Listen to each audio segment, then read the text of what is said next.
social stock exchange on our Okay. website. So we go to list and we see social stock exchange. Then here all the documents are around. So first thing, I would suggest everybody to go to our listing checklist, and you can download all the norms, the checklist. There are two kinds of placement, like one is private placement, other is public issue. So as we are talking about, raising funds from public, so till now all the 14 projects have been listed through the public placement only. So here the public checklist, if you see, so first thing, you have to go through this document. You have to see all the documents if you have it, and it is there already. So with your remarks, you have to fill this. Then most important thing is the content of offer document. This is the content of offer document that you have to first study, and then see that where all you need a kind of deep research, doing some sort of like extra documentation, bringing some impact assessment form or like assessor in place to do one of your impact assessments done, because that also builds credibility of your last year's project's performance. And then these are the table of content that what you have to bring in place. Definitions, abbreviations, risks are there, general information about the enterprise. That is just like how you write your proposal for CSR and others, where you talk about your firm, you talk about your activities, what you do, what you have been doing, what are your credentials, and all those things. Then operations also you cover, that you have your physical existence, you talk about your addresses, your vision statement, your mission statement, target segment, what all like different sustainable development activities you are performing. So you have to detail it out of activities in last 3 years mainly. Then you talk about your governance, that how your organization, its governing body and structure is functioning. You have to detail this out. You have to talk about your credibility, where you put all your documents like registration, or your deeds and different certificates. Then you talk about your management, who all are there. Then the most important part is how you write your project, and which comes under the chapter called object of the issue. So here you see that there are 4 5 pointers only, but we have created a kind of uh, robust template for NPO's help, because under those headers, once they start writing and defining their project objects, project design, it ensures that it's end to end connected, and at the same time it's giving enough content for your impact assessor also to do the assessment very meaningfully. Then you talk about the finances also, especially the fundraising part and the bifurcation of that. Then you talk about the legal and other information, compliances, then issue related information also you come up with that. And this is not C, so this is just the template. So going back, I mean, when one NPO starts now, they have enough. First thing is like just to check all these things, putting down your thoughts, that what all documents will come in place, what kind of project you want to come up with that. So this is a kind of creating your synopsis of what you want to do. Then what they can do is going to offer document for not-for-profit organization. We have uploaded enough documents here for the reference. So if you see the first header, it's draft fundraising document. I would suggest to go with the fundraising document, which is the final document after receiving all the comments from compliance team, and then they submit their final document after incorporating their all inputs, all comments, all the insights and things. And this becomes like the final one. So just imagine like what you can do is you can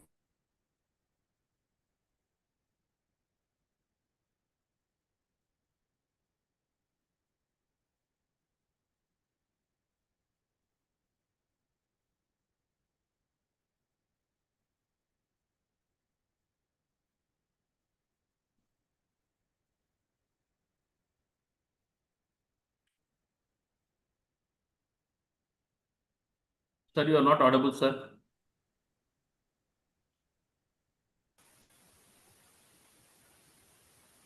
I think he lost connection. Let me check here.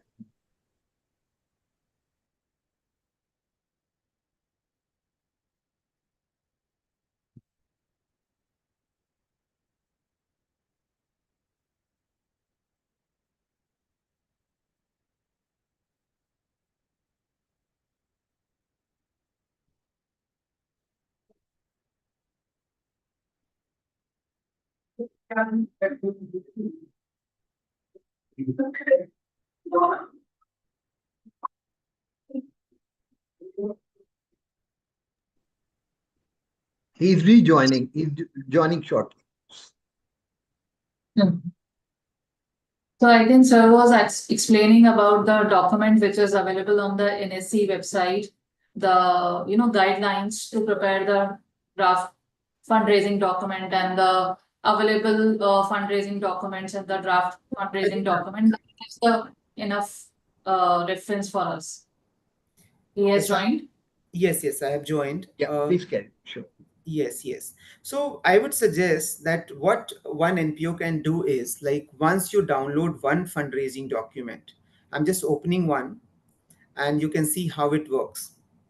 So here it is. Can you see my window? Yeah, it's visible.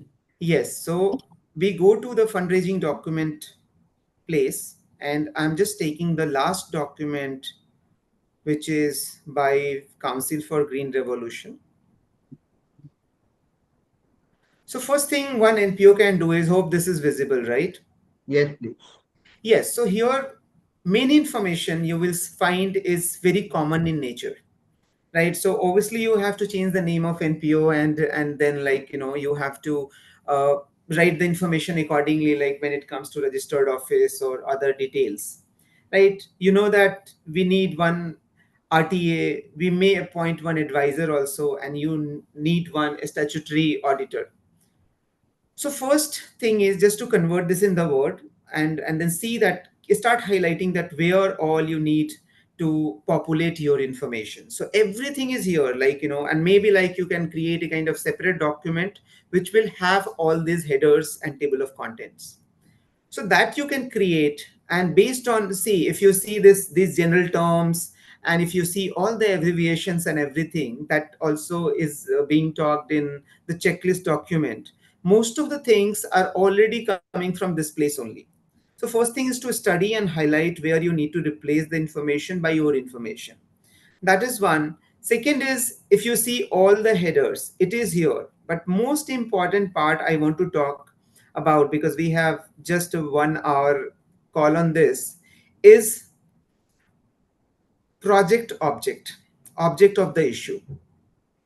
So if you see, like, draft fundraising document, and this is the final fundraising document, you will be able to observe a huge difference, because when one NPO comes with their project design, it's not properly designed to that extent. Like when we talk about the detailing of the logical framework, or a kind of designing that theory of change model, or talking about your proper KPIs, when we are saying that, this costing is required to implement this project, and if that is to be hired by external agency, there also you have to provide some quotation of that agency, or indicative agency and indicative cost also you have to do that, because that will also go through the due diligence. So the point is, in the first go only, you create such a proposal, or you design such a project, that if you are talking to your donors and saying that this is our fundraising document and uploaded on SSC platform, and you please provide your comments and inputs, in the first glance only they should feel that this project is of very importance. So that is why coming up with a draft itself is very important, because that also builds a lot of credibility. Before we ask those questions, it's better to guide you beforehand that this is how you have to design the project. So here I want to share one template, and how it should, what all it should cover. I'm just going to show you that. Just a second. It's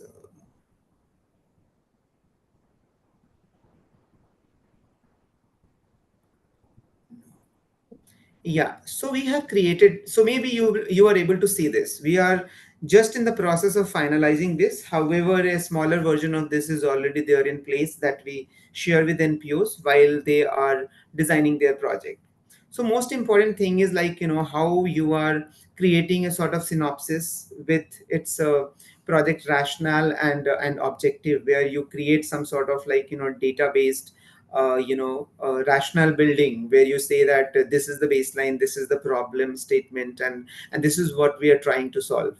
So starting from preface that says that, about the project to project objective, and defining a bit of the theory of change, you can use certain flows and diagrams so that it will create a story of the project. And you talk about the scope of work, that what all you are doing going to do as a part of your project, and what will be the scale of operation and implementation, what all geographies you are going to do, work in. Then you, part B, you talk about the project preparation, where you talk about like, logical model framework that you have already been doing as a part of other fundraising platforms. And here also similarly, you have to create a kind of a structured approach that links with all those, activities, especially when we talk about a larger goal, which is called goal or impact. And that will be like, through some outcomes. And for those outcomes, there will be some like, it will be through some intermediate outcomes, and then certain like, outputs will drive to those intermediate outcomes, and it will start from input. So what we are trying to do is we are defining all these important parameters that you have to take care of while you are designing your project. Second is, you design the project, but at the same time you have to take care of other things also. It's not like there won't be any challenges while implementing those projects. So you have to very clearly highlight the assumptions part as well, where you can say that you are assuming this will happen in this best framework, and there are certain conditionalities to that. And similarly, you will talk about the limitations and risk, and you can also talk about how, just in case if it comes in, then what kind of mitigation measures you are going to take. Then you will have like, the potential unintended negative outcome that may arrive, so we call it puno, right? So if there is anything that, this is how it will create a kind of robust project design model. And then you will talk about the sustainability plan also, that how it is going, you are going to hand over the impact to, sustainable progress, so that it will go on, right? Either it will be adopted by some organization or government, or like, how it will create some spillover impact, and how it will sustain over a period of time. And then you're talking about the overall cost, right? And some bit of like, in monitoring and evaluation planning also you'll be doing. So for that part, and this is of great help and importance for social impact assessors, because I'm sure that on this call there must be so many people who are looking into that part. So that is where like, key performance indicators are very important, just not quantitative but qualitative also, that can be behavioral as well. And how you are going to measure that, right? So all the means of verification as well, that will you measure that, whether these numbers have been achieved or behaviors have been attained or not. And same time, like, for here, just to compare, we need to have a baseline if required. Sometimes what happens that our uh, you know background study only, this study only comes with some sort of baseline numbers. If the number is very recent in nature, or maybe like, you can do some sort of like, data extrapolation or something like that. Then we talk about the implementation planning and costing. So activity wise planning, and how much that activity will cost to the project. So accordingly, that is also very important. And same time, like, project project management cost, and just not project management cost, but there might come some sort of contingency while implementing the project. So up to some level, that contingency part also needs to be covered. Also, that if contingency does not arrive, that what will be the approach of utilizing that money to achieve a little more, a kind of outcome or impact. So that's there. And then how you will be deploying the fund to overall budget. So when we talk about the overall thing, when we think in a way, a kind of wireframe where we have something in mind, and it keeps on unfolding itself, that when we talk about overall project scenario, and then demystifying itself to different approaches and ways that how it will be implemented, and well supported by different researches and desk research basically. So that will give a lot of authenticity to the project, that yeah, this project, this problem prevails, and how this project is going to solve that problem. So it's kind of like linking all those things, and most of the uh, potential donors will look into the problem statement and how the project is solving that problem in that area, and what are the measures you are taking, what are the different, you are addressing all those blind spots also in terms of challenges and assumptions. And if they want to verify that this is a kind of likely baseline, and these are going to be the outcome of the project, where they can go and verify this thing. So this will not only help those impact assessor to evaluate the results, but it will also help even one donor who is putting 1,000 rupees as donation, and that will increase the credibility of the entire project. So my submission is, like, even when we call it draft fundraising document, please try to make it so well that even that document is able to attract so many donors for the project. So that's a part of, marketing activity you can take in your account. So this is overall. If there is any question, I'm happy to respond. Thank you so much, Mr. Kaushal. Questions will take slightly later. Thank you so much for your inputs on the draft fundraising document, and the checklist that NSC has created seems to be very, very useful. It's all sir, with Jyotsna madam. She is, Yeah, yeah, she has been, working very hard on these absolutely. templates. Absolutely. Yeah. Thank you. Thank you so much. I would I have a request Madam quick Harsha question Ravnani if I'm to, yes, allowed. yeah, sure, please. I just wanted to ask ICMI and NSE that is there any kind of an online platform where the NGOs can upload their proposal on their own, or it is mandatory to hire the consultant and they are the only one who will be doing it? No, so normally there is no consultants required, to be honest, and it's not like mandatory. But what is happening, that this is a very new thing to the entire social sector, where capital market has come for the first time in place, and there's a lot of nomenclature and different terminologies which might be a bit difficult for social sector to understand. And it's a kind of co-learning happening, where capital market is learning about social sector, and social sector is also trying to get in the pace of capital market. So many NPOs, just to expedite their process of fundraising, they have hired some of the consultants and advisors, considering also that they have very limited capacity and bandwidth, because whenever they are working on different projects, they are always busy with either in the field or, with their auditors. So considering all those challenges, they have taken the help of advisors, so that then they can have one person full time working on that. Because if you don't understand initial, I mean, something, you put that as your last priority. Yeah. So but gradually more content is building up, and there are several NPOs, they are totally buckled up, saying that we can do it on our own as well. So gradually it will change the behavior of this thing. And right now we can see that out of 14, only one has not hired consultant. Gradually it may happen, then when 100 projects are on the platform, maybe like it will go like 20-30 people, I mean, NPOs have not hired those consultants. So gradually it So will. generally this whole process happens online, like even if consultant or NGO, if they are submitting their project, it is submitted online Sorry, and then your voice is breaking, I think. Network issue Okay, at so my I'm end. saying that generally this submission of the proposal happens online only, or it is done, say, submission by hard copy or something like that.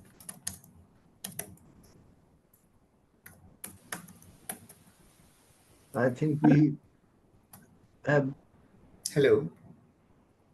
Yes, please, Mr. Kaushal, are you there?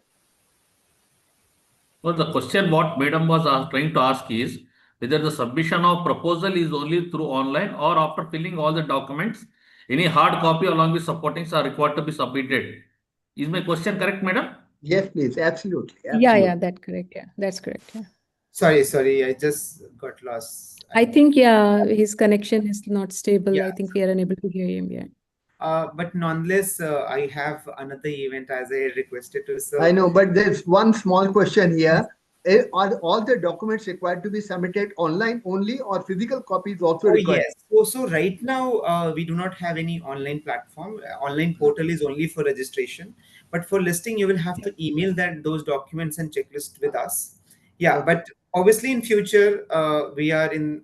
I mean, thinking of making it online only, so that it won't be a hassle to NPOs. And Fine. I'm just dropping my email ID and contact details just in case Yes, if please. anybody will Very have useful. Very future useful for the queries. participants. Feel Sure. free to contact me. I'm really sorry for not No attending problem. till the end, Fine. sir, Yeah, because sure. we have once Independence Day celebration where some lot of I SEBI dignitaries are understand that. coming, and I'm I hosting understand the that. event. So yes, sir. So I'm really sorry for that. Okay. To everybody here. No, thanks for sparing your time and giving us the initial inputs. I would now request Madam Harsha Ramnani to take us through the Thank contents you. and the detailing of the draft fundraising document, as to provide guidance to the participants here as to how to actually work out and craft the fundraising document for the listing process. Over to Madam Harsha Ramnani. Yeah. Thank you so much, sir, first of all, for the opportunity to interact with all the participants. And it was a nice interaction in first half an hour to understand directly from the exchange side what exactly they are expecting. So the first part, I think the content part already, I think sir has covered what the exchange is expecting in terms of the content and the fundraising document, draft fundraising document, and the final fundraising document. Any particular section where you find somewhere difficulty, so that we can discuss.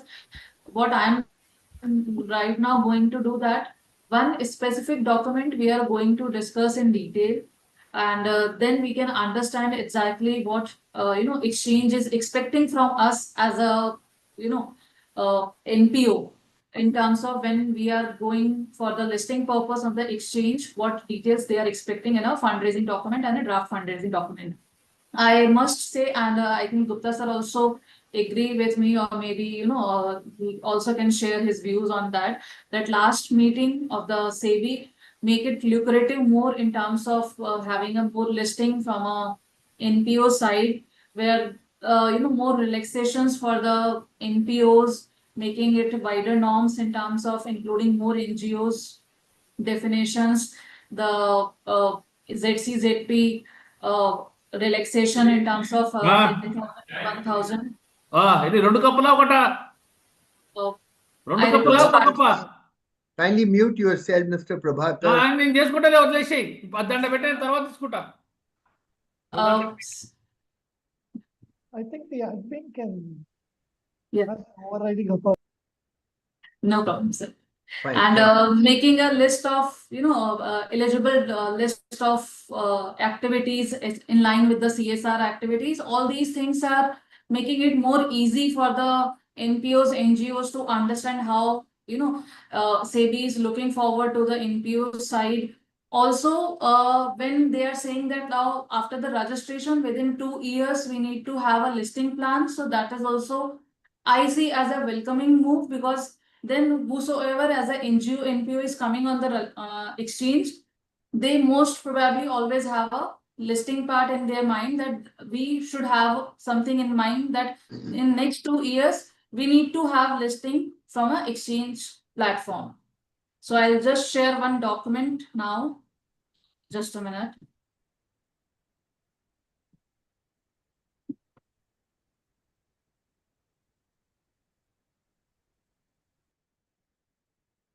The content document I'm not sharing because that was already discussed by sir. I'm just sharing one sample fundraising document. It is the draft fundraising document. I'm not discussing right now the final fundraising document, so that we can understand first of all how generally we prepare.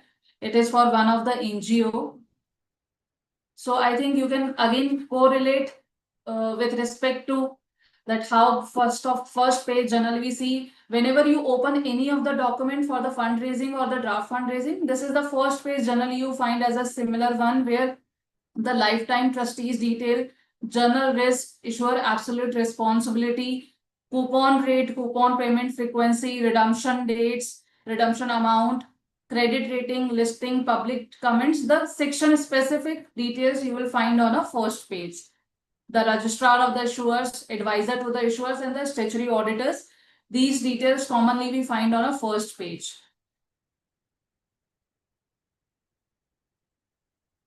Then this is the table of contents. I think again you can correlate with the one of the document which was discussed by the sir, where the similar one we have seen. Sections are almost same, where the first section is about the journal, where generally we cover the definition, abbreviation, whatever definitions we are going to have in complete documentation. Certain financial industry and the market data, currency of the presentation, so that full form and everything abbreviation we give in a form. Forward-looking statement also, that is a part of journal section 1.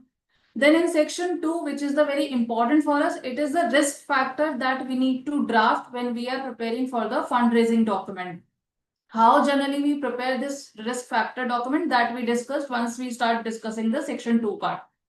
Section 3 start with the introduction section, which is all about your organization, your NPO, which includes the journal information about your NPO, object of the issue, why we want to raise money through the exchange, the part of business, history, main object, the management part, and our lifetime trustees, the whole-time trustees.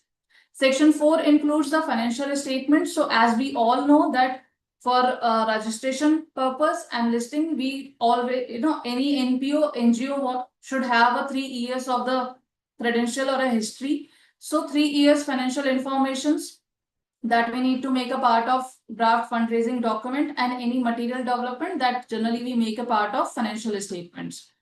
Legal and other information. So there are certain legal information that generally we make a part of fundraising document, which includes the outstanding litigations, other regulatory and disclosure documents, which general,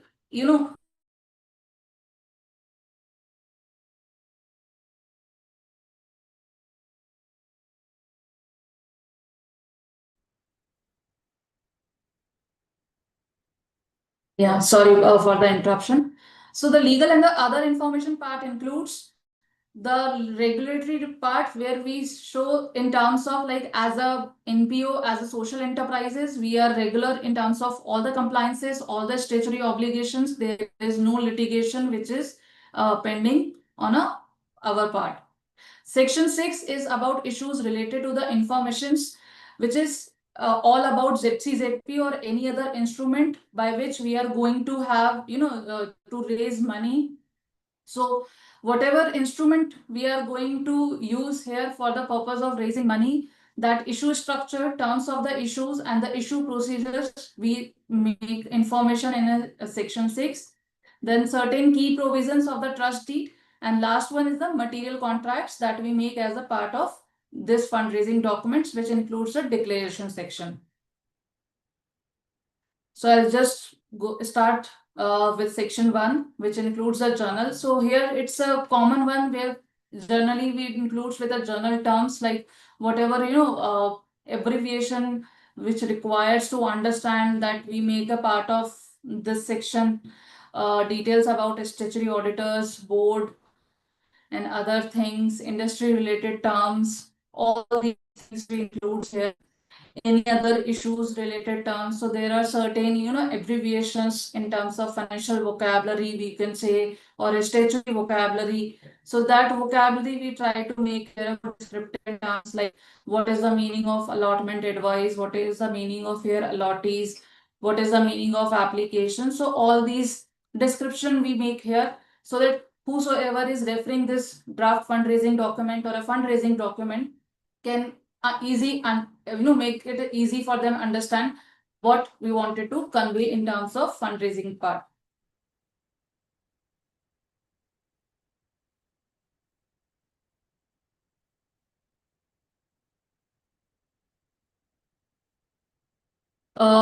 Specifically, if we are using any financial industry or market data or a currency presentation, so that also information we mention here, like whatever the presentation of financial information, which particular years we considered here, like this issue was in 2024. So the financial year which was considered in 23, 22 and 21. So that mentioned here.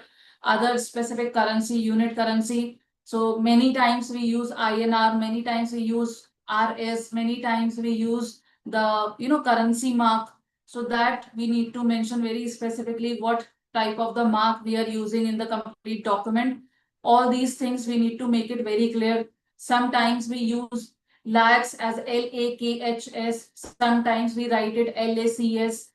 So these are the very small things that generally probably we think that it is okay if we are not mentioning, but because it is a statutory document, it is a legal document, we need to make it very clear when we are writing it as a fundraising document.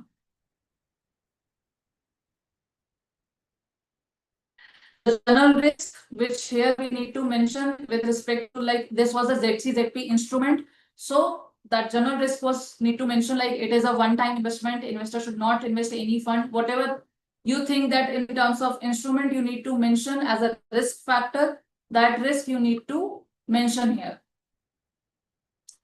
Then forward-looking statement. So this generally we make a part as a journal part. Then we start with the section 2, which is a risk factor. So this is something I understand sometimes as a NPO or as a social enterprises, we need to work in terms of drafting part, because as a NPO, as a social enterprises, we understand our work boundary, we understand our work areas, but when it's come to the writing part or when it's come to the drafting part, sometimes we are not able to make it very effective, or maybe we are not able to make it in a way so that the people who wanted to contribute in our social cause, or the people who wanted to be a part of our enterprise, are convinced with our activities. So this is something, a section where we need to work very hard.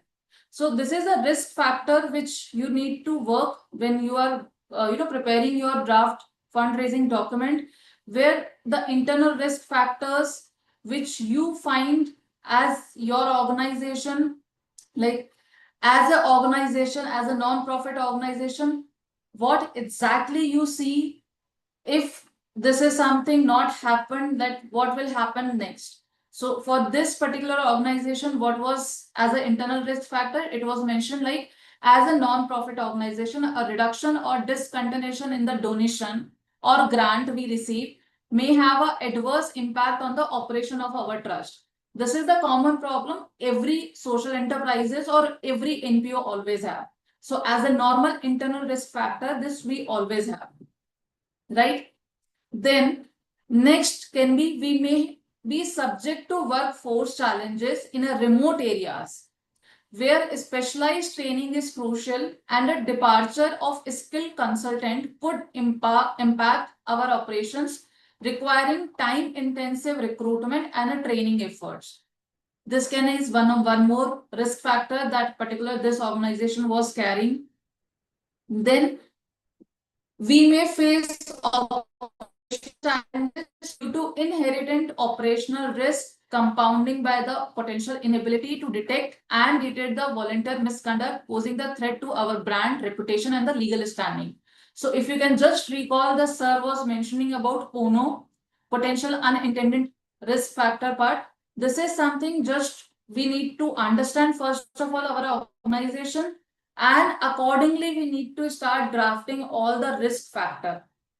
So one by one, once you start drafting, then gradually we see unintended consequences. We may be subject to cultural sensitivity. negativity, local customs, and the values. Many times, social enterprises, as an NGO, we face this the organization.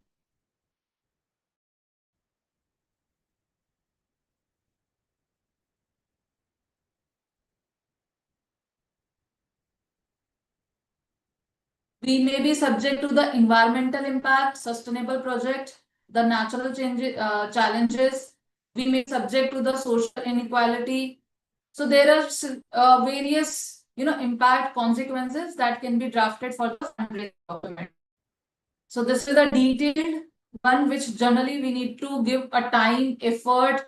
We need to understand very well in terms of the organization, the enterprises, where in the proximities we are with whom we are working, and what kind of the challenges, the risk we can face in a future.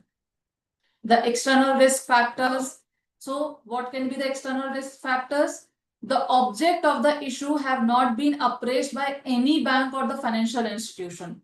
That can one of the basic challenge. The trust does not have a registered trademark. So this was their specific challenge. This particular trust, the trademark, the logo which they were using, that was not registered. So the logo which they were using, that was not registered. Their website was registered, but the logo was not registered. So that is one of the risk factor. We may be subject to the regulatory changes in the social stock exchange, adapting to the new compliance requirement. So that is again one of the external risk factor. Whatever the new regulatory changes are coming, that we are gradually adapting. But what may come next, what will be the next thing that right now we are not aware about. So that can be one of the risk part. Impact of the Indian GAAP on the financial statements, addressing the differences. So that is again one of the risk. Impact of the future pandemics. So because we have experienced one of the pandemic, so accordingly now our brain think about the future part also. I think before 2020 that was not kind of the risk, probably as a consultant or maybe as a common layman. Sorry. Am I clearly audible? So I think before pandemic, probably as a common layman, we were not even thinking about any kind of the pandemic. For many of us, pandemic was not a common word that we were using in any of our conversation. But now, as a consultant, even now, whenever we are working for any of the risk assessment or any of part, these kind of things, pandemic is something which always comes in our mind, and we also try to foresee in terms of in future also that can happen. So that is again now a part of risk assessment. So that's how generally we prepare the risk part, section 2, which includes repayment, understanding ZC, ZP instrument nature. So because it was the initial one. So initially people were not aware about that. This is the zero coupon, zero principal bond. There will be no payment in terms of any principal or any coupon rate. And the subscriber who are going to subscribe this instrument will either will not get any principal or will not get any interest. So that may be a kind of risk can be considered. Absence of any secondary market for ZC, ZP instruments. So these things were considered as an external risk. When we come on the section 3rd part, which includes the introduction. So here I think you can correlate as a yourself when it's come to your social enterprises or maybe as NGO or NPO, where generally we talk about our organization part or maybe your client part, where you start talking about yourself, like what exactly as an organization we do. So we start talking about ourselves, what is our background, where we are registered, what is our registration number, what exactly we do. Here we also start with our registration details, our registered office, corporate office details, the trust contact person. So from organization side, who will be the key person, the SPOC, whom can be contacted from the exchange side or the SEBI side if needed. From the registrar side, who will be the person or what will be the contacted detail. From a investor grievance side, so these are the details, statutory auditors details, advisor detail. So these are certain things that we include in the introduction, stock exchange, operation. So these are underwriters. So because this issue is not required any underwriting things, so that we just write that it is not required any underwritten. Minimum subscription details. So as we all know, ZC, ZP required 75% minimum subscription. So we mention about the minimum subscription detail in the fundraising document. Then impact of under subscription on NGO social mission. So we try to make people understand, the subscriber understand that why it is important for us that you subscribe our instrument or this our fundraising purpose. Because if you are not subscribing our instrument, if you are not considering our this subscription, what will be the impact on the NGO social mission? So you try to write it about your NGO social mission. So for this, like it was written, like they have given a specific headline about their social mission. It was a healer aid. What is the meaning of healer aid? That you will find in our later pages. So they mentioned about that there will be a project delayed, a reduced project scope, impact on the beneficiaries, communities, resource allocation, community disappointments. The impact, negative impact, what will be the negative impact, delays, all these things are mentioned. Utilization of the issue proceed. So you mention about how you are going to utilize. So that we mention in the object of the issue part. So I think that we can discuss on a later page. So here you find all the details with respect to the object of the issue. Like when we are coming with a zero coupon, zero principal instrument, what is the face value of that zero coupon, zero principal instrument? What is the total amount of the, this issue we are coming up? So like this particular organization came with 1.75 crore issue. Detail of the proceed. So what is the proceed? The issue related expenses, the net. So because it is the draft fundraising document, you will not find these details here. In final fundraising document, you will find the exact figures here. Then requirement of the fund. Why we need 1.75 crore? The estimated amount we give here, like we need training for training expenses 0.57, for seed grant support 0.5, for their other setup cost, marketing support, program HR cost. So all these things we try to list out here, like these are the things, the object of the issue, the purpose for which we need. The program name also we have given here, like Swabhiman Accelerator in the Sundarbans 2.0, SWAS 2.0 was mentioned. So that's how you try to give a object a name, so that whenever you are submitting your impact assessment on a later stage, because once you come up with the ZCZP issue, and once it is being subscribed and you have raised the fund through the exchange, later on, every year you also need to submit an impact assessment for the specific this ZCZP issue part. So generally, every organization, every social enterprises try to give a specific name to the project for which they are raising fund through the exchange part.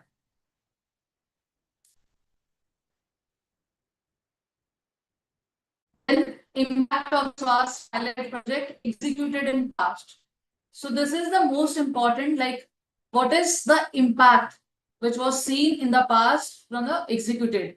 So here you will find a complete detail in terms of the project which was executed in the past, with the objective, geography, where it was, executed, 10 blocks of the West Bengal, the target group beneficiaries, how many people were, benefited by the programs, for selecting the new beneficiaries, what was the parameter will given the. So simultaneously, we are giving the commentary about for 2.0, how we are identifying the new target beneficiaries. Then how we are beneficiaries are proposed distributed across the 6 different segments. Duration of the project, what is the total duration of the project, scope of the work expected, so the complete timeline chart, expected outcome, impact. So you give a complete detail like skill development training will happen, common facility center will be there, formal cooperative, will setup will be there, the income generation for these groups and enterprises will happen. Then you mention about the approach and the methodology in a detail, how it is going to happen. Then you give a complete chart with respect to the beneficiaries, how you have identified the beneficiaries. So for 2000 beneficiaries, 1700s are the new beneficiaries, 300s are the existing one, and then a complete chart in terms of how you have, make a complete bifurcation of them. How you are going to be from enterprises to market, then complete chart, timeline, schedule of the implementation for first 12 months to next 12 months. So month by month, you give a complete detailed timeline. And this is how we are going to work. Why this timeline is important for us? This is the baseline, which was, I think you can recall from the previous discussion, which was done by the Kaushal sir. Like for impact assessor, for exchange, it is important to have a baseline. Without baseline, how any impact assessor is going to see what is the progress happened in next 6 months or in next 12 months, how exchange is going to see your impact assessment report. So these timeline schedules of the implementations are important in your fundraising document.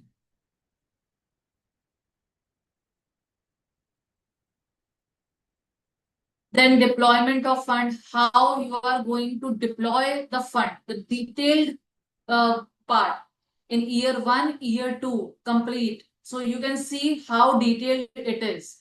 Like if I'm saying a training expenses for 2000 people, in soft toys, how many quantities I will be needing, training cost will be 1000 per day into 15 into 16. So that much detailed actually we need to give it, so that I can, get a number of 6,79,000 for first year, 6,79,000 for next year. Total is 13,58,000. So you need to give a complete detail about all the expenses which you can foresee. I'm not saying this is going to be an exact number which probably you will get as a exact expenditure, but you are giving at least a certain estimate, the basis that this is something we are expecting to incur in the future. For sure, that once you start making an expenditure in future for all these programs and trainings, there will be a certain slightly change for 5% up or down, maybe as per the market change or something like that. But at least you always have a base.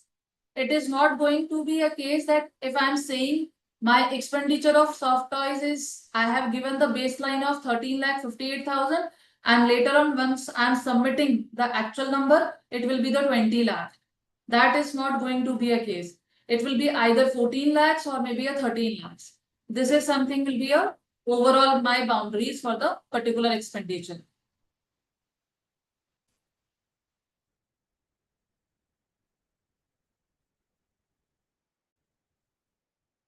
Then what is the funding plan, monitoring of the utilization of funding? So how we are expecting issue related expenses, interim expenses.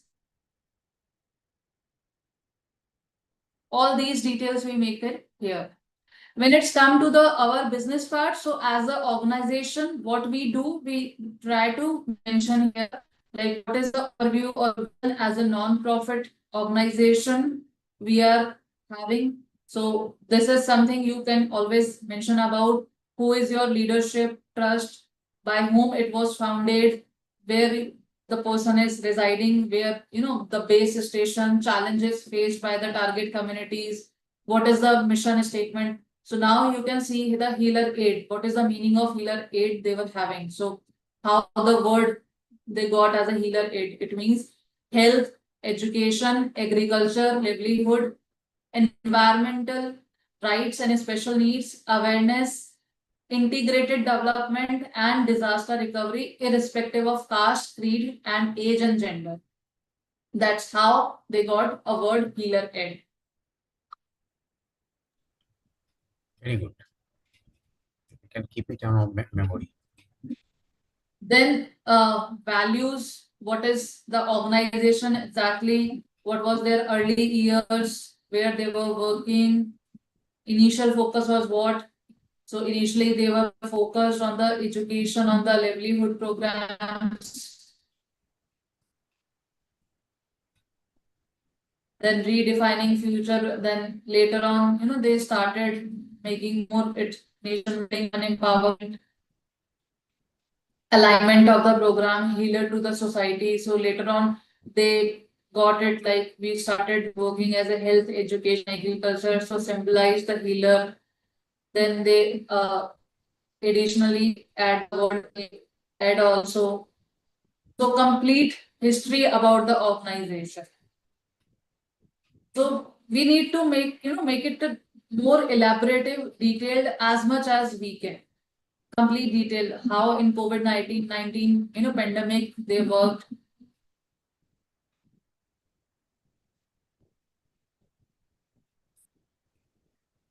It's about all the details. So once any of social enterprises document, if you open, you will find their background, their how they work, what are the challenges, where they are working, everything you will get it. And that's the reason these fundraising documents are always more than 150 or 160 pages. Because if we are not writing it in a detail, so here you can see what are the intellectual property rights. So this is their trade name or a logo, which is they mentioned as a unregistered, which was the risk as well they mentioned. And the domain name, which is registered. Then immovable properties. So whatever the immovable properties they are having, whether it is owned or rented, that also we need to mention. History and the main object. And then key milestone achieved. You need to make a complete history chart.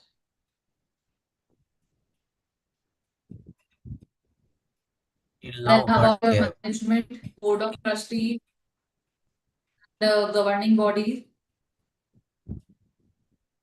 Brief profile about your trustees, from what background they are.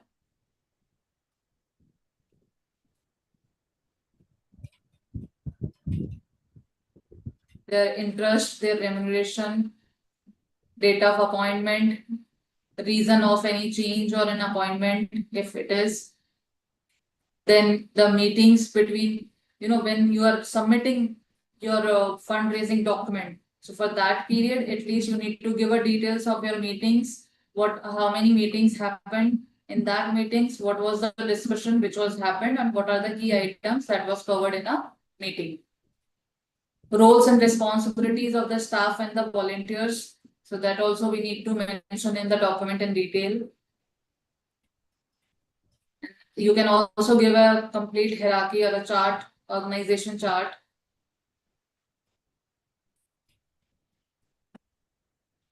Lifetime trustee details. So this is how we need to give a detail of lifetime trustees. Then section 4 is about financial statement. So this I'm just skipping because this is just their financial statement, which we just copy pasted here.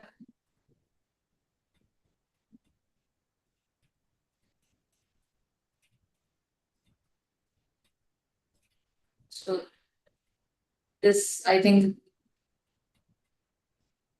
everyone is clear. We should have a clear history of 3 years. So 3 audited financial statement we need.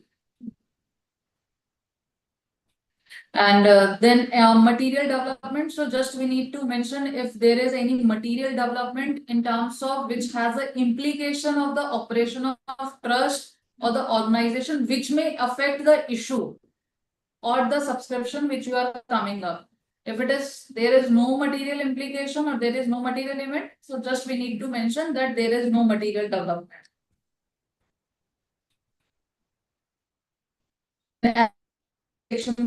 Other information. So just if there is any particular litigation, although we know that with a litigation history or with that kind of history, we cannot go on an exchange. So just we need to mention there is no ongoing litigation, there is no default of non-payment, no disciplinary actions, no civil litigation, no criminal litigation, no pending proceedings, fund utilization consistency or governance approvals are all material. Everything is okay from trust side. Then it comes to the other regulatory and the statutory disclosures. So when it's come to the other regulatory and the statutory disclosures, so we start talking about the issue part, the ZCZP part. So the purpose of ZCZP and everything we start talking about here. So then we start that this how the minimum subscription impact of under subscription, which was a part of summary also. Details of auditor, if there is any change of the auditor's remarks. For trading, we mentioned that where we are proposing to list it. So it was proposed on NSE. So you can go for both the exchange or as per your choice, any of the exchange. Then we start giving a details about issue 6 structure. So we give a details about issue structure, that this is ZCZP, what is the total size, minimum subscription, what is the face value, issue price, minimum application. So earlier minimum application size was 10,000.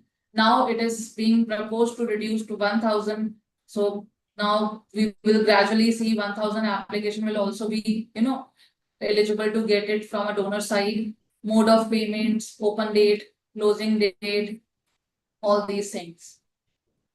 Terms of payment, application amount. Then all the terms of issues.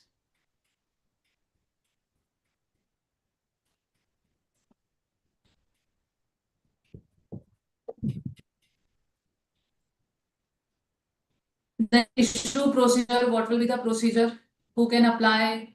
So institutional investors.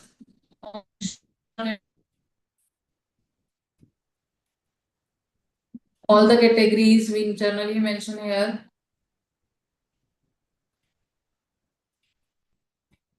Instruction how to file the application.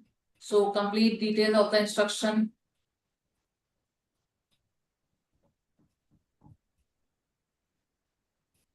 In what cases the application may be rejected.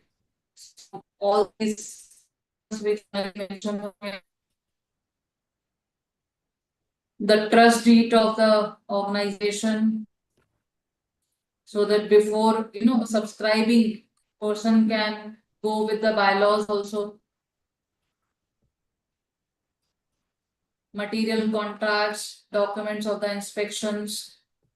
That's how we conclude the draft fundraising documents. So this is a basic, just I try to give you a background.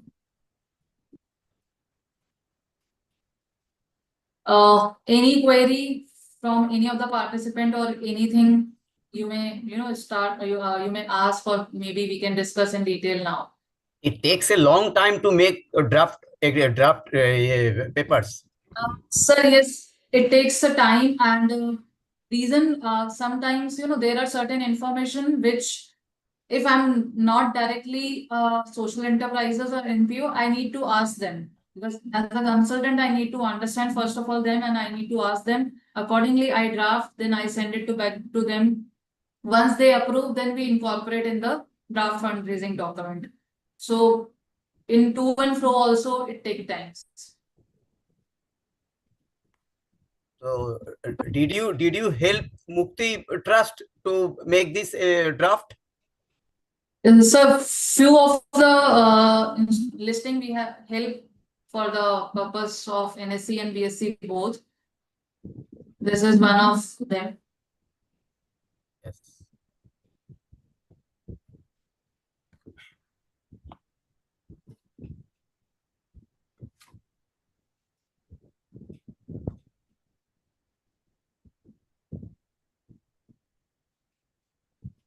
No, madam. Actually, few are some standard declaration, which Mhm. which more or less are consistent in any of the drafts. In few cases the data is dynamic or the information is dynamic specific to our project. There we need to be much more careful. Yes. There's a risk factor. Yeah, so and all. the information which is more specific to your enterprises, Yes. that we need to be very careful. Second, the information with respect to the issue that we are coming up. Correct. That is also important for us because ultimately the subscriber is relying on the information which we are giving in the draft fundraising document or the fundraising document. Yes, So absolutely. that also we need to be very careful.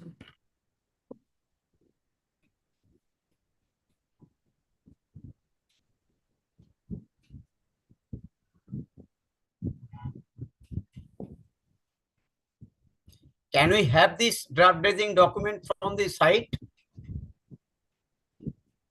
Sir, all these draft raising, fundraising documents, final fundraising documents are on the NSE website. You just go on the NSE website, Social Stock Exchange segment, offer documents. You will get for all the enterprises who has raised the fund through exchange and the draft fundraising documents also who just submitted to the exchange.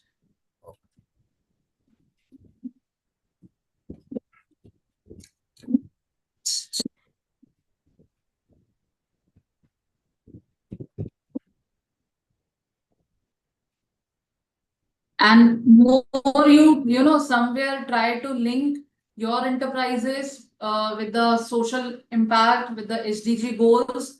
That will help you more to get funders or donors attracted with your issue.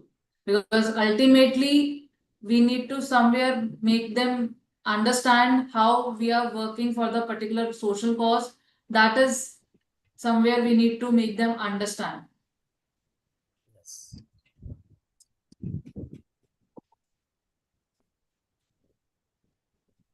Ma'am, is this listing only on NSE and BSE or the regional stock exchanges also? No, sir. Only NSE and BSE has a social stock exchange segment. Right. Thank you. So, yeah, you can choose any of the platform as per the choice, or maybe the both platform. And what would you recommend as such, if it is possible to tell you, that we should get listed in both of the exchanges, or one of them are preferable? For One of example, them is NSE. sufficient because ultimately we need a platform to raise the fund. Here there is no, we are not. Ultimately, we need to find out that how we are going to raise the fund. If you see that from a particular exchange or particular platform, we get more funders or donors, so based on that you can choose that, okay, this is a platform, we should go for that, where we get more funders or more donors for our particular issue or a particular subscription that we are coming up. So Right. the Thank you. experience just we need to find out in a previous subscriptions. Okay, I just have a follow-up question. So, for example, in general financial instruments, you for a subscription, you do a lot of marketing also. There is a Yes. investment banker in between, and who basically pitches it to different clients. So, Yes, yes. what is an analogical or a parallel system here in this case? Sir, in this case, what I have seen till now, like in my experience, first is whosoever as a social enterprises are coming up for their issue, they have certain donors with them who are going to subscribe their issue first of all, and then somewhere as an advisor, if you can help them to connect with some of donors or the funders, if you know, that can help. Otherwise, right till now, I have not seen as much, the kind of marketing thing or maybe more advertisement from any of the social enterprises side till now, where they are somewhere advertising their issue that we are coming up with a zero coupon, zero principal bond or something, and we are, urging to people or the common mass, because people are not till now aware about what exactly is the ZC, ZP. Even many of the common people are not aware about social stock exchange. So that I have not seen personally yet. The experience which till now I have, or the enterprises are having their own funders or the donors, which they know that they are going to subscribe their issue, or somehow as an advisor, we also help them to connect with certain corporates who can subscribe their issue. Thank you. Thank you. That was I think an important information. So these are basically general public subscriptions, right? Yes. Public subscription. So it makes sense to go after your HNI donors, because you are saying that you should have few of your donors who are ready already, right? So yes. would you? Till now, Okay. we are not somewhere convinced to, take that thing on our head that yes, we can take this marketing on our shoulders or our head, that we will get you donors or more funders. We can try for them, but we cannot give them guarantee that this will happen. Right. Thank you. Thanks a lot. Thanks. Madam, one more question. It's not question, it's a clarification. The way the funding can be routed. Most of these foundations of big organizations can also invest and route their CSR activities through this, madam. Is it possible?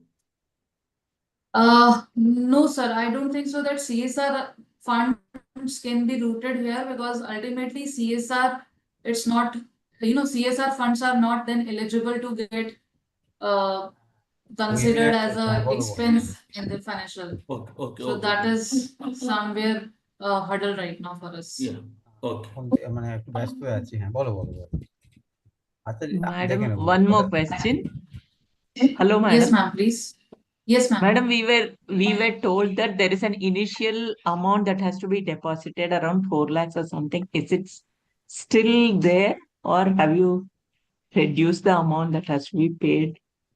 ঠিক আছে Amount নাম্বারটা need okay to দেবো be হ্যাঁ deposited, where we need to deposit it? For listing, for registration, not listing. For registration, only 5,000 is the fee that we need to pay. How can you come again, madam, please? How For much? registration, only the 5,000 is the fee that we need. The exchange is only charging the 5,000 fee. Then consultant, as per their efforts and the time which they are putting up, they can have a very, different fee. But 4 lakh is, I'm not sure for what part they are asking. That can be a different scenario, maybe the other thing. Thank you. Got it. Hello, ma'am. This is Kavita. Yeah. Yes, ma'am, please. Ma'am, regarding this fundraising document, now I've read fundraising documents of few NPOs. Okay, so with respect to the fundraising part and the issue size information, so whatever information has to be provided, it has to be very particular. Okay, and after the fundraising process is complete and the funds has been raised, okay, suppose if there is a deviation in the particular activity for which the fund has been raised, so I don't want to name a particular NPO. I read the fundraising document of this particular NPO, and there was, certain deviation, like they were raising funds for skill development program. And initially, as per the fundraising document, they were supposed to cover 5 states. But, once the program started, they were not able to cover all the 5 states because the number of students they had mentioned, they were able to cover it in the 4 states itself. Okay. So now there was a deviation because in the fundraising document, we have named all the 5 states. So how are we supposed to deal with this kind of, situation? Because in the fundraising document, if whatever information you are providing with respect to the project or the activity for which you are raising the fund, and, later on there is a deviation. So how are we supposed to go about this? Because I feel that if there is a deviation, then the stock exchange need to be intimidated. I mean, like they have to be informed, right? But in this particular scenario, I did not come, across any disclosure that was made on part of the NPO. I think, ma'am, when we are, having a yearly impact assessment, in that Yes. impact assessment, we always have a baseline. So that baseline is from the fundraising document, where you are saying that the 5 states was supposed to be covered for that Yes. skill development Yes. program. Yes. So now the assessor, whosoever is being appointed for that particular organization, the enterprises, Yes. they need to have a reservation or maybe certain remarks on that because of the certain reason, probably there will be a certain reason because of that they are not able to cover the 5th state or maybe any particular criteria or maybe something, whatever the reason. That reason can also be a part of the report, but that needs to be covered in the impact assessment report once they are submitting to the exchange. And what I am right now, understanding till now with my experience, right now we are submitting the reports to the exchange. Exchange is also reviewing all the reports. But now soon probably we will be having a certain common, first of all, gaps in terms of what exactly the exchange was expecting in terms of impact assessment report and what they are getting from the enterprises in the impact assessor side. And later on a stage, on a particular reports, they can send a comments. Why I am saying this? Because similar thing happened for the ESG audits or the sustainability audit as well, where initially the common FAQs or common comments were sent to all the companies with respect to their BRSR reports, what exactly they are not submitting when they are submitting to the exchange. Now later on, their specific reports, they are sending comments to the specific companies. So the similar thing I'm expecting from the exchange, like for the social stock exchange also, impact assessment also, we can expect in a near future. Okay. Because thank you so much. Already happened in terms of fundraising. We have already raised the fund. Document is already there that we cannot change in past. But whatever we has in our hand in near future, the impact assessment that we can do, we can make a reverse, adverse remark or maybe the qualified remark with respect to that. And based on that, maybe exchange can raise a comment or maybe can raise a query why it is not happening or what is the reason. They can ask for that. Okay. Thank you so much, ma'am. Ma'am, can I come in with a question? Yes, yes, sir, please. Okay, so we just discussed about the marketing part. So I was wondering if, while devising the proposal and having the budget, is it allowed to have something called marketing cost or a subscription cost built into the budget? Sir, I think we can have, but I'm not sure how the donors will take this, whether as a positive note or as a negative note. Because what I understand, if I am for example, if I am donating 5 lakh rupees or 10 lakh rupees for the purpose of social cause, and out of that 10 lakh rupees, if someone is even 10,000 is spending on the marketing purpose or maybe advertisement purpose, probably I will not be taking it as a right spirit, that it is for the purpose of benefit of the organization or the enterprises. Okay. So that I'm not sure whether the people who are going to contribute whether Mhm. it or not. So that experiment, maybe we need to do that. Then only we will be able to Ah, understand. yes. No, I One was just participant, wondering. yeah, Maybe, one participant. sorry. So I was just saying that, maybe the words can be, a better word can be placed. But maybe this can be experimented with. Uh, so it's a freewheeling idea. I thought that, might be I'll place in front of you. So one can experiment with it, right?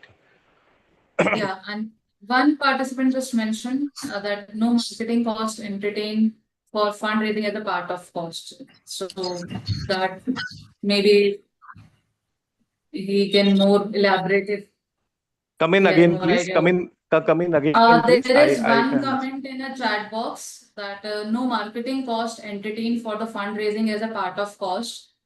So I am not sure about that if there is any that kind of restriction. Is there any restriction or not?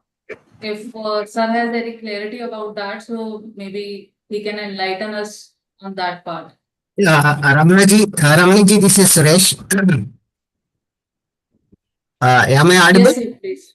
Yeah. Yes, sir, please. You are Yeah. audible. So basically, the objective, as you know very well, is to get the funding for impact purposes, and from the expectation from the social enterprises also is to ensure that the fund is effectively utilized for the benefit of the beneficiaries identified as part. As you all know, that administrative costs also there is a cap similar to CSR activities. So here also, but especially the marketing cost is discouraged by the SEBI, at least the group, because if everybody comes up for this fundraising and at least like 5 to 10% goes for marketing, then it won't serve the purpose. That's the rationale behind discouraging any kind of marketing activities.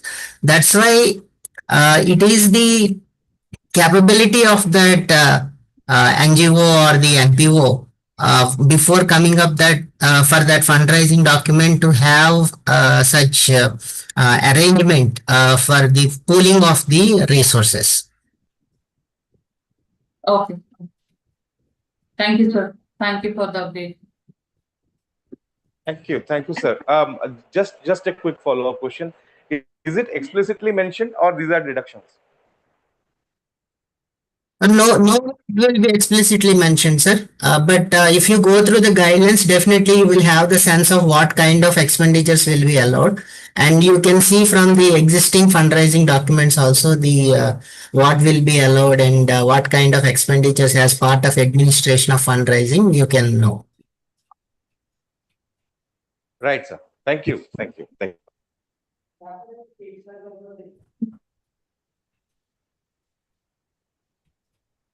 So, thank you so much. Ma'am, I have one query. Yes, sir, please. Ma'am, what will be the better option to get it listed, whether it is NSE or BSE? So that probably you can choose as per I should not comment on the exchange part. Both are the exchange, and both has all the modus operandi that we need to go for the listing and the registration. So I do not find any challenges on any of the exchange. Okay, ma'am. Thank you. Better I will not comment on this. Okay, thank you. Hi, ma'am. Good evening. Am I audible? Yeah. Yes, please. Thank you for the informative session. Though it was very in-depth and it was hard to process, it was indeed very clear. So my question is, what are the eligibility requirements that an organization should have, ma'am, in order to get listed in the social stock exchange? So before listing, you need to have a registration on social stock exchange. And for the registration purpose, there are certain requirements. Like first of all, as I mentioned, you should have a clear 3 years, you know, history as the social enterprises. So 3-year clear balance sheet. You should have active ATC registration, the PAN, and other documents. So there is a list of requirements which is there. I think already the session was also happened. Then you should have a there was initially there was a 16 thematic areas which was mentioned that out of these 16 thematic areas you should specifically working on any of this area. But now in the last board meeting, SEBI has given the areas similar to the CSR. Chintu Palwan, how are you? The बढ़िया एकदम बढ़िया has been- Karwar enjoy कर रहे Sir, if so, the boundaries are being extended, and similarly, previously there was for the NPO is very specifically there was a specific requirement that you should have 67% of activities for these thematic areas, the expenses, the income part, and the target beneficiaries. But now this 67% criteria has been relaxed for the NPO. So these are certain specific requirement for the registration, which first you need to see whether you are eligible or not. If you are eligible as an NPO, you need to go for registration first, and then you can go for the listing. Now, as per the recent board meeting minutes, after registration, within 2 years, you need to come up with the listing also. So once you are registered on the social stock exchange, you should have a clear mind with our listing plans also that in next 2 years we are going to have a listing also for any of our program which we need fund for any of a specific area or maybe any project. Ma'am, here I would like to add an important point when it comes to registration process. It's regarding annual spending and annual funding. That is one of the important criteria that needs to be taken into consideration. Yes. So last the annual spend. Yes. Yeah, so for annual spending in the past financial year should be at least 50 lakhs, and funding in the past year should be at least 10 lakhs. So this is one of the important criteria that NPO, they should look into this. One of the basic and the minimum requirement before going for the registration process. Hello, Harshaji, am I audible? Yes, sir. Yes, you are audible. Yeah, this is Avinav from Utkal Sevak Samaj. Actually, we are already registered, and we are now under the process of listing. We are working on it. Just I have 1-2 queries. One is that is there any limitation that how many times we can put our DFR, like how many DFRs we can put? Is there any limitation on that?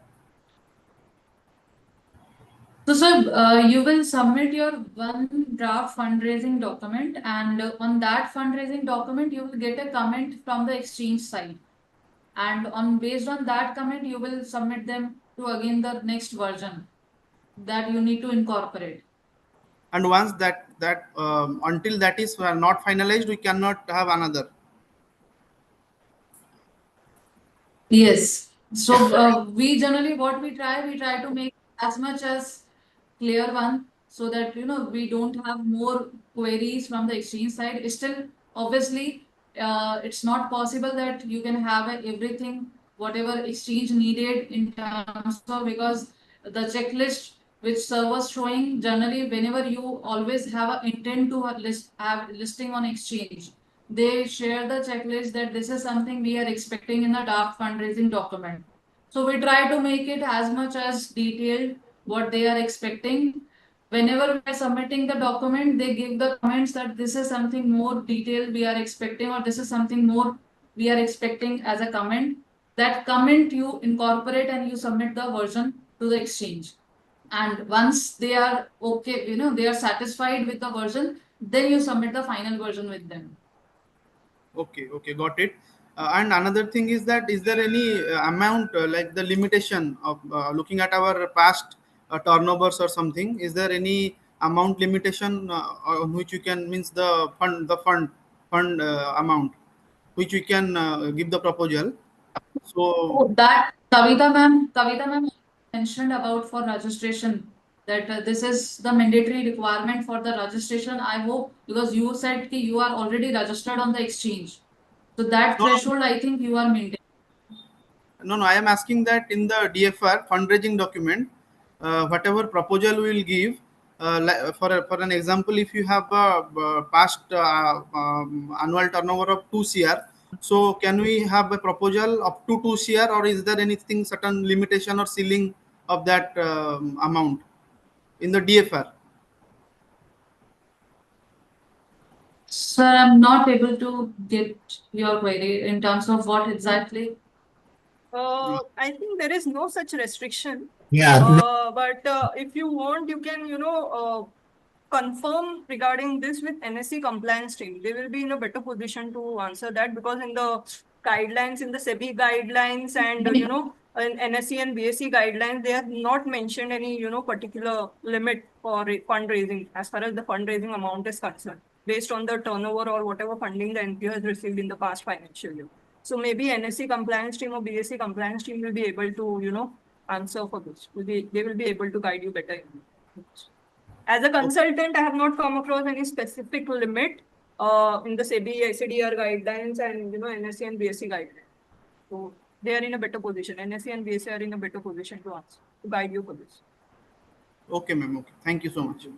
And they are responsive. It's not like they are not responding to queries. Whenever you have any doubt or any query, and you are giving them to your queries, so they are responding to your all the doubts. Okay. Thank you. Ma'am, can I come in with a question here?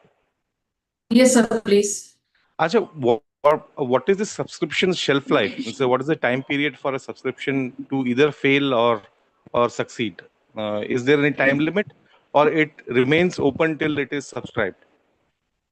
So what I know that for shelf, we can have a open for 1 year if you want to have a in tranches.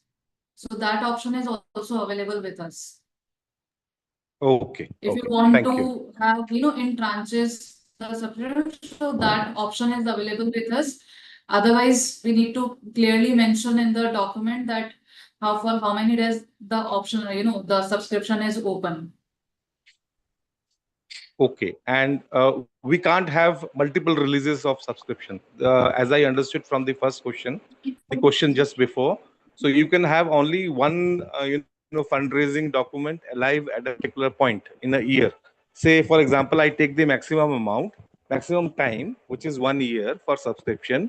I can't have another fundraising document released in the NSC or SSC, sorry.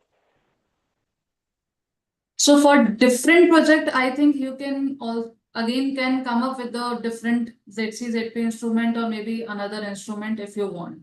Because what I understand, we always come for the issue for the particular project for a particular requirement.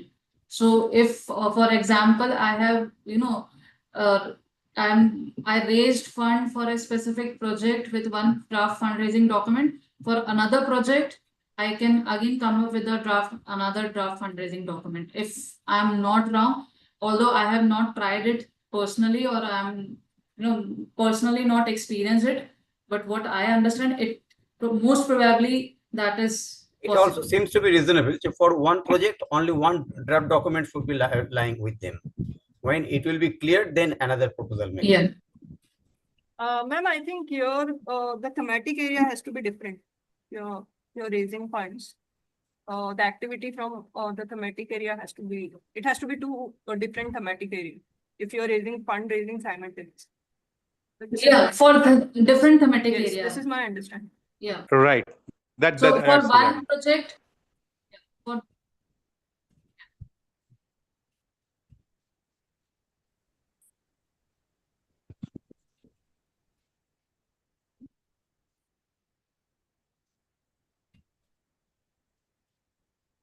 so I think it was a nice interaction with all the participants, and thank you so much to all the interaction and for all active participation. Thank you also. Yeah. Yes, ma'am. Thank you. Thank you to the team. It was wonderfully done and Yes. it was pretty informative and you Very, clarified a lot of our doubts. Thank you. Thank you, everyone. Very informative program. Okay, thank you. Thank you. Thank you. Thank you, ma'am, and thank you all the participants for being here and making the session interactive. Here we wind up the webinar. Thank you so much for joining.